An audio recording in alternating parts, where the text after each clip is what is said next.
বাংলাদেশের অন্তর্বর্তীকালীন সরকারের প্রধান উপদেষ্টা অধ্যাপক মোহাম্মদ ইউনূস আজকে আমি 19 বছর পর আবার বেইজিং আপনার সাক্ষাৎকার নেওয়ার সুযোগ পেয়ে আমি নিজেকে খুব গর্বিত বোধ করি।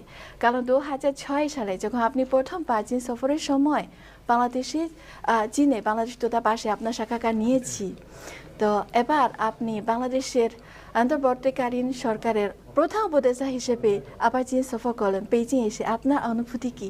আমার খুবই ভালো লাগছে, সবার সঙ্গে দেখা হচ্ছে, পুরনো বন্ধু বান্ধব যারা আছে তাদের সঙ্গে দেখা হচ্ছে। যেমন তোমার সঙ্গে দেখা হলো 19 বছর এর মধ্যে চলে গেল।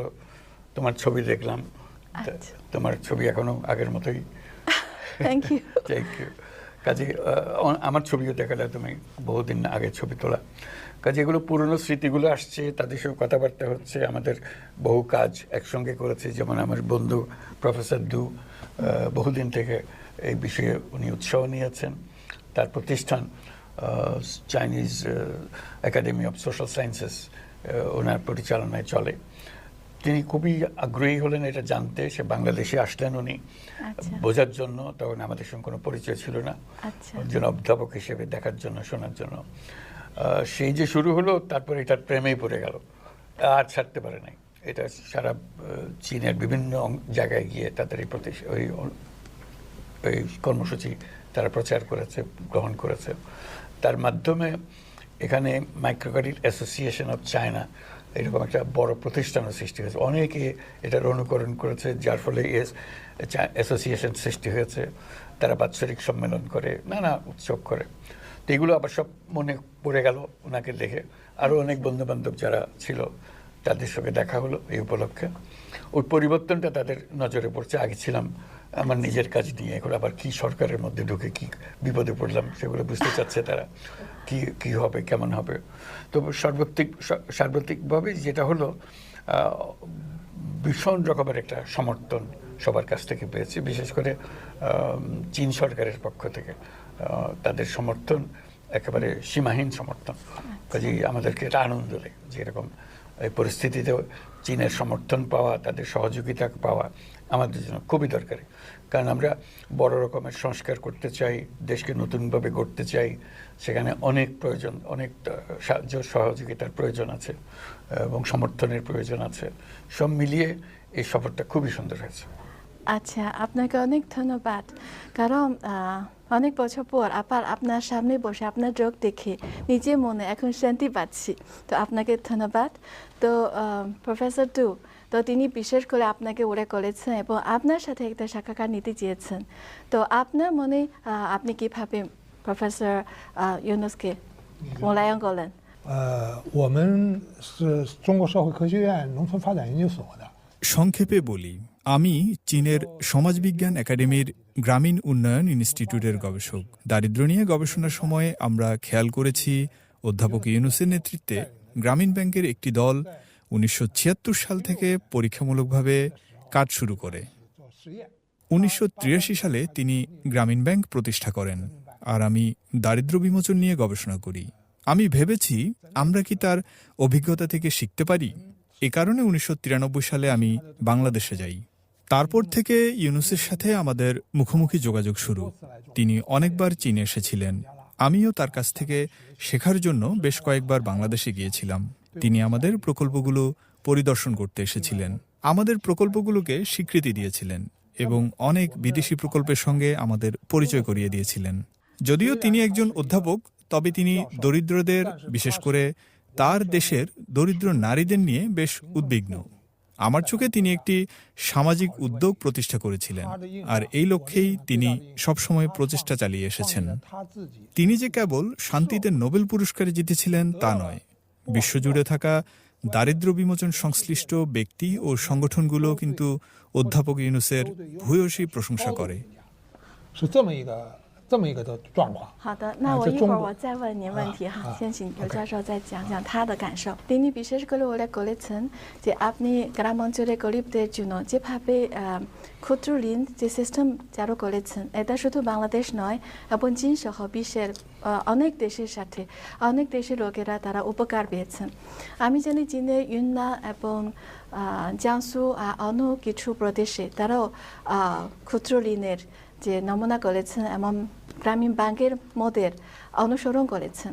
তো আপনি চীনের গ্রাম অঞ্চলের নারীদের জীবন উন্নয়নের জন্য আপনার বিশেষ অবদান আছে, এই জন্য আপনাকেও ধন্যবাদ। অসংখ্য ধন্যবাদ। এখন চীনের এমন সংস্থার উপর আপনার কি ভরসা, কি প্রত্যাশা? প্রফেসর দূর কারণে চীনের গভীর অভ্যন্তরে যাওয়ার আমার সুযোগ হয়েছে, যেখানে খাবার পাওয়া সমস্যা ছিল, থাকার জায়গার সমস্যা ছিল। এমন সব খাবার খেতে হয়েছে যেসব খাবার আমি কোনোদিন জীবনে খাইনি। ফড়িং ভাজা, ওকে, বড় চ্যালেঞ্জও ছিল। ফড়িং ভাজাও খেতে হয়েছে, মজা লেগেছে, ভালো লেগেছে। তো নিচে নিয়ে গেছে এই জন্য যে দারিদ্র্যটা বোঝার জন্য, চীনের মধ্যে কি পরিমাণ দারিদ্র্য আছে, সেই দারিদ্র্যের কঠিন রূপ এটা দেখে মনে হলো যে দরিদ্রের চেহারা দুনিয়ার সর্বত্র একই, সেটা চীনে হোক, বাংলাদেশে হোক, অন্য দেশে হোক। সেটার কি সমাধান আছে? সমাধানটা হলো মানুষের যে সৃজনশীলতা, সেটাকে যদি স্বীকৃতি দিয়ে সমাজ যদি তার প্রাতিষ্ঠানিক আয়োজন করত, তোমার কাজ তুমি করো, আমি তোমাকে সহযোগিতা করব যাতে করে সেটাতে তুমি এগিয়ে যেতে পারো। বাংলাদেশে যেমন, এখানেও চীনেও তাই, ঘরে নানা রকমের প্রাণী পালন করে, যেগুলো বিক্রি করে, নিজেরা খায়, এরকম। কিন্তু পয়সা নেই, টাকার অভাব। কাজে ওই ক্ষুদ্র ঋণটা ওই কাজে লাগলো, যে টাকাটা হাতে পেলে সেটাকে ব্যবহার করতে পারে। মনে হলো যে তার একটা হাতের মধ্যে একটা শক্তি আসলো, ওই শক্তিটাকে ব্যবহার করে তার জীবন পরিবর্তন করা। মহিলাদের অবস্থা সব জায়গাতে একই রকম, চীনে যেরকম বাংলাদেশে এরকম। চীনে মহিলাদের অবস্থার পরিবর্তন দ্রুত গতিতে হয়েছে, কিন্তু যে সময় আমরা ঘোরাঘুরি করছি চীনে, তখনও অবস্থা খুবই খারাপ অবস্থার মধ্যে ছিল মেয়েরা। তো তার মধ্যেও এটুকু সুযোগ পেয়ে তারা যে কি পরিমাণ আনন্দিত হতো, তাদের ছেলে মেয়েরা আমাদেরকে ঘিরে রাখতো, যে এটা খুব মূল্যবান কথা, মূল্যবান মানুষজন এখানে এসছে, তাদের সঙ্গে কথা বলার সুযোগ পাওয়া। তো আমার কাছে ভালো লাগতো যে চীন আর বাংলাদেশে কোনো তফাৎ দেখি নাই, একই পরিস্থিতি, একই জায়গা। তো সেটা তিনি বুঝতে পেরেছিলেন, কারণ উনি বাংলাদেশে গেছেন, বাংলাদেশের পরিস্থিতি দেখেছেন। অনেকে ওনাকে বলেছে চীনে এটা হবে তবে না, এগুলো আমাদের এখানে চলবে না। উনি এটাতে নড়েন নাই এবং শক্তভাবে ছিলেন বলে তার অনেক অনুসারী সৃষ্টি হয়েছে, বহু অনুসারী সৃষ্টি হয়েছে, এবং সেটাকে বিরাট একটা কাঠামো দিতে পেরেছেন উনি। ওটাই ওনার সাফল্য, যে প্রথম সবাই স্বীকার করেছে যে উনি প্রথম এটাকে এনেছেন এবং সরকারকে রাজি করাতে পেরেছেন বিভিন্ন প্রতিষ্ঠান সৃষ্টি করার জন্য। তার কারণে বহু প্রতিষ্ঠান, বহু নীতিমালা সৃষ্টি হয়েছে সরকারের, সেই জন্য সরকারের লোকজন এটাকে চেনে ভালো করে। তো সেটাই এটার যে ইম্প্যাক্টটা যেটা হলো, সেটা ওনার নেতৃত্বে সারা দেশে হওয়ার জন্য সম্ভব হয়েছে। আমি এমন রিপোর্টও দেখেছি, যিনি জিয়াংসু প্রদেশে গ্রাম অঞ্চলে আপনি ওখানে গিয়ে গ্রামীণ ব্যাংক উদ্বোধন করেছেন। ওখানে নারীরা আপনাকে সম্মাননী নারী সার্টিফিকেট দিয়েছেন, এবং এটা তাদের জীবনে একটা বিশেষ রেকর্ড হয়েছে, বিশেষ স্মৃতি। তো আপনি তাদের জীবন পরিবর্তন করতে পেরেছেন। তো আপনার মনে একটা বিশেষ মায়া আছে, সেই জন্য দরিদ্র লোকদেরকে সাহায্য করতে পারেন। এবার আপনি চীন সফর করতে এসেছেন, তো বোয়া ফোরামে উপস্থিত ছিলেন, ওখানে ভাষণ দিয়েছেন। আপনার ভাষণে ওখানে চীনা দর্শক এবং অন্য দেশের অতিথিদের কাছে কেমন সাড়া পেয়েছেন? খুবই ভালো। আমি যেগুলো বলতে চেয়েছি তাদের মনে দাগ কেটেছে বলে মনে হয়, কারণ উচ্চতর স্থানে আসেন এরকম ব্যক্তি, উপপ্রধানমন্ত্রী দেং, উনি খুব প্রশংসা করলেন। বিশেষ করে ওই যে 3-0 কথাটা বলে, আমি মনে করেছিলাম এগুলো বোধহয় কোনো বুঝতে পারবেন না, এটা সংক্ষিপ্ত জিনিস। উনি এসে বলে যে এটা আমার কাছে খুবই ভালো লেগেছে, বিশেষ করে যে তরুণদের মনের মধ্যে যদি এটা তোমার যে চেষ্টা করছো তরুণদের মনে এটা ঢুকিয়ে দেওয়ার জন্য, এটা আমার কাছে খুব আকর্ষণীয় মনে হয়েছে। কাজে উনিও বুঝতে পেরেছেন জিনিসটা আমরা কি বলতে চেয়েছি, যদি সংক্ষেপে বলা হয়েছে ওখানে, কিন্তু মর্মকথাটা উনি বুঝতে পেরেছেন এবং বলেছেন আমার কাছে খুব ভালো লেগেছে জিনিসটা, আমি এটা চিন্তা করে দেখব কিভাবে আমরা করতে পারি এটা। তো কাজে এই তরুণদের উদ্বুদ্ধ করা, তার মনের মধ্যে জাগা কতগুলো স্বপ্ন জাগানো, লক্ষ্যবস্তু স্থির করা, এটা মানুষের মনে জাগে। তো আমি বক্তৃতা দেওয়ার পরে অনেকে কথা বলতে এসেছিলেন, আমার পাশে যিনি বসছিলেন তিনিও খুব উচ্চকণ্ঠে প্রশংসা করলেন যে এটা আমার কাছে খুব ভালো মনে হয়েছে কথাটা আপনার। তো এই সংক্ষিপ্ত সময়ের মধ্যে যে ওনার মনে একটা দাগ কাটতে পেরেছে, ওটা দেখে আমি খুব খুশি আছি। আপনার সাথে সাক্ষাৎকার নেওয়ার আগে আমি তো আপনার যে তিন স্ত্রীর তথ্য সে বই পেয়েছি ইংলিশ ভার্সনের, আমি সেটা কিছু পড়েছি এবং আমি আপনার কাছে জানতে চাই এখন আপনার এই প্রস্তাবিত তিন স্ত্রীর তথ্য এবং চীনের প্রেসিডেন্ট শি জিনপিং এর প্রস্তাবিত চীনা স্তরের আধুনিকীকরণ তত্ত্ব এর মধ্যে কোনো মিল আছে? অনেক সামঞ্জস্য আছে, বিষয়গুলো তো একই, বিভিন্নভাবে বলা হচ্ছে, কিন্তু একই ধরনের একই লক্ষ্যে আমরা পৌঁছানোর চেষ্টা করছি। অর্থাৎ একটা নতুন পৃথিবী সৃষ্টি করতে হবে।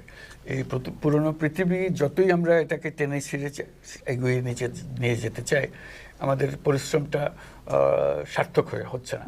কাজে আমাদের চেষ্টা হবে এইটা মেরামতি কাজে না গিয়ে বরং সুন্দর করে নতুন করে আবার গড়া, কাঠামোটা করা, চিন্তার কাঠামোটা করা। এটি ছিল ৩-০ মূল কথাটা, এবং পরিষ্কারভাবে বলা আমরা কি চাই সেটা হলে তারপরে অন্যান্য প্রাতিষ্ঠানিক আয়োজন এই লক্ষ্যকে স্থির করে করা। কাজে এটা এমন না যে আমি আগে থিওরি বানিয়ে ফেললাম তারপরে পৃথিবী যাই হোক সেটা তারপর আমার থিওরি ঠিক থাকবে, ওরকম না। আমরা পৃথিবী কী চাই আগে ঠিক করব, তার জন্য যা যা লাগে, থিওরি লাগে, কাঠামো লাগে, সব কিছু আমরা ঠিক করব ওই লক্ষ্যে পৌঁছানোর জন্য। সেটাই হলো মূল বিষয়। কাজে ৩-০ বিষয়টা হলো যে এই হলো আমাদের লক্ষ্যবস্তু, এবং যত কিছু পাল্টাতে হবে, যতগুলো সৃষ্টি করতে হবে, এই লক্ষ্যে আমাদেরকে সৃষ্টি করতে হবে। সেটা বাস্তবায়িত হলে আমাদের পৃথিবী অনেক সুন্দর হবে। শুধু সুন্দর হবে না, বেঁচে যাবে। বর্তমান যে পৃথিবী, যে সভ্যতার কাঠামোতে আমরা আছি, এই কাঠামোতে পৃথিবী বেঁচে থাকার কোনো সুযোগ নাই। এটা আত্মহননকারী একটা সভ্যতা। কাজে এই আত্মহনন থেকে রক্ষা করে তাকে সুন্দর একটা সভ্যতার দিকে নিয়ে যেতে হলে ওখান থেকে ডিপার্ট করতে হবে, সরে আসতে হবে। এই সরে আসার যে চিন্তা ভাবনা, সেগুলোর কথাই আমরা বলছি।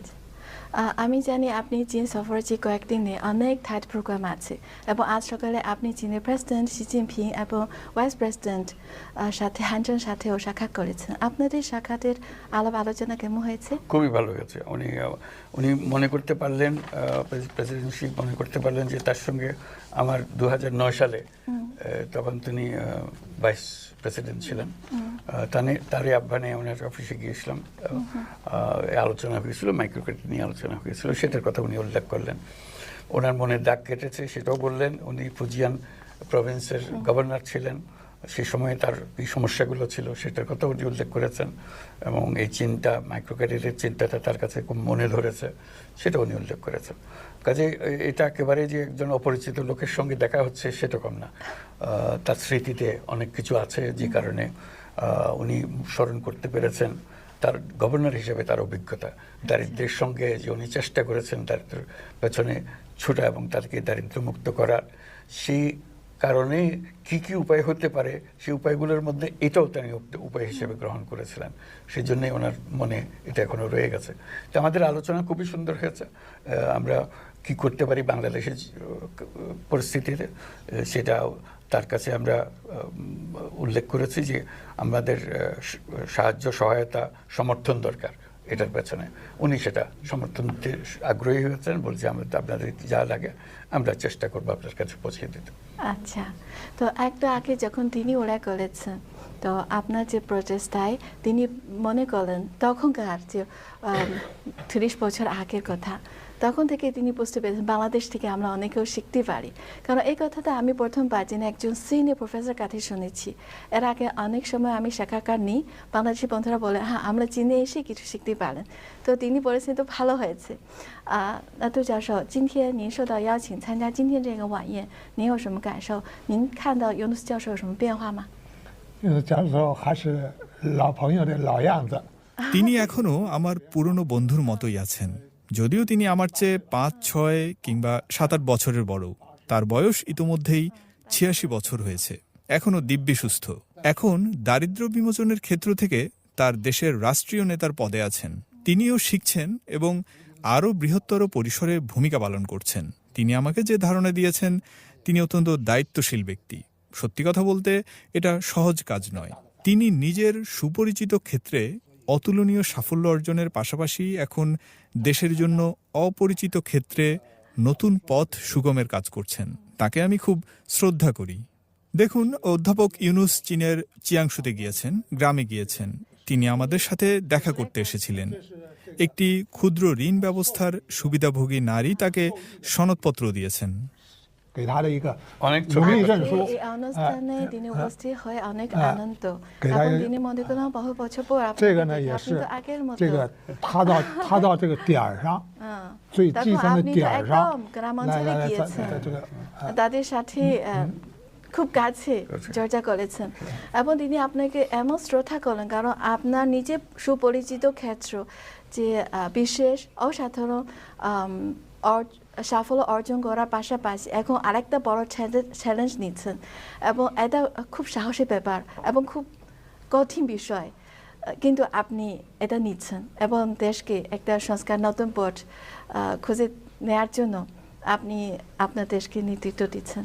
তিনি আপনাকে শ্রদ্ধা করেন।特别希望他能在这个领域里头也取得成功。 তিনি আশা করলেন আপনি এখানেও বড় সাফল্য অর্জন করবেন আমার শুভানুধ্যায়ী হিসেবে ওনার কামনা পূর্ণ এবং হোক তিনি এটা আশা বলেছেন করি। আপনি যদিও তার চেয়েও 6-7 বছর বয়স বেশি, কিন্তু আপনি দেখতে অনেক ইয়া মনে হচ্ছে You have to come to Bangladesh. 所以你还请您叫孟加拉去আজকেই তো চীনের কিছু বড় শিল্প প্রতিষ্ঠান প্রধানদের সাথে আপনাদের সামিট ছিল। তো চীন ও বাংলাদেশের দ্বিপাক্ষিক সম্পর্কের মধ্যে অর্থনীতি ও বাণিজ্য একটা গুরুত্বপূর্ণ অংশ। তারা আপনি মনে করেন এই ক্ষেত্রে আর কি কাজে অগ্রগতি হতে পারে? সব বিষয়ে অগ্রগতি হতে পারে। আজকে সবার সঙ্গে বসলাম, সবার সঙ্গে আলাপ আলোচনা হলো। হয়েছে। প্রাথমিক আলোচনা হলো তারা আসবে, বাংলাদেশে আসবে, আরো নতুনভাবে কি কি তৈরি করা যায়। আমরা বর্তমানে যে সুযোগ সৃষ্টি হয়েছে সেই সুযোগগুলো গ্রহণ করার জন্য তাদেরকে আহ্বান জানালাম। তারা খুব সাগ্রহে সেটাতে সম্মতি দিয়েছে, তারা আসবে। আমরা চীনে অনেক বন্ধু পেয়েছি, এই বন্ধুত্ব এখন আমরা আমাদের কাজে লাগাবো যাতে করে একসঙ্গে মিলে আমরা নতুন বাংলাদেশ গঠন করতে পারি। আচ্ছা, 14 বছর 2025 হলো চীন ও বাংলাদেশের কূটনৈতিক সম্পর্ক প্রতিষ্ঠা 50তম বার্ষিকী এবং চীন ও বাংলাদেশের সংস্কৃতির বিনিময় বর্ষ। তো এই বছর দু দেশের সম্পর্ক আরো গভীর করার জন্য অন্তর্বর্তীকালীন সরকারের কোনো উদ্যোগ আছে? আমরা সবসময় চেষ্টা করবো এই সম্পর্ক গভীরতা হোক, ঘনিষ্ঠতর হোক, এটা আমাদের চেষ্টা থাকবে, এখনো আছে। আর এই উপলক্ষে আমরা সেই চেষ্টা করে যাব। সেই কারণেই এখানে আসা, সবার সঙ্গে দেখা করা, এখানকার দেশের যারা নেতা আছেন তাদের সঙ্গে বৈঠক করা, তাদের সঙ্গে আলাপ করা, এটা আমরা করতে পেরেছি এবং আমরা মনে করেছি যে আমাদের কথাগুলো তারা খুব মনোযোগ দিয়ে শুনেছেন এবং আমাদেরকে সমর্থন করবেন। সবাইকে ধন্যবাদ। আচ্ছা, আপনাকে অনেক ধন্যবাদ আমাদের সাক্ষাৎকার দেওয়ার জন্য। আপনাকে ধন্যবাদ। আপনার এত সুন্দর বাংলা বলার জন্য ধন্যবাদ।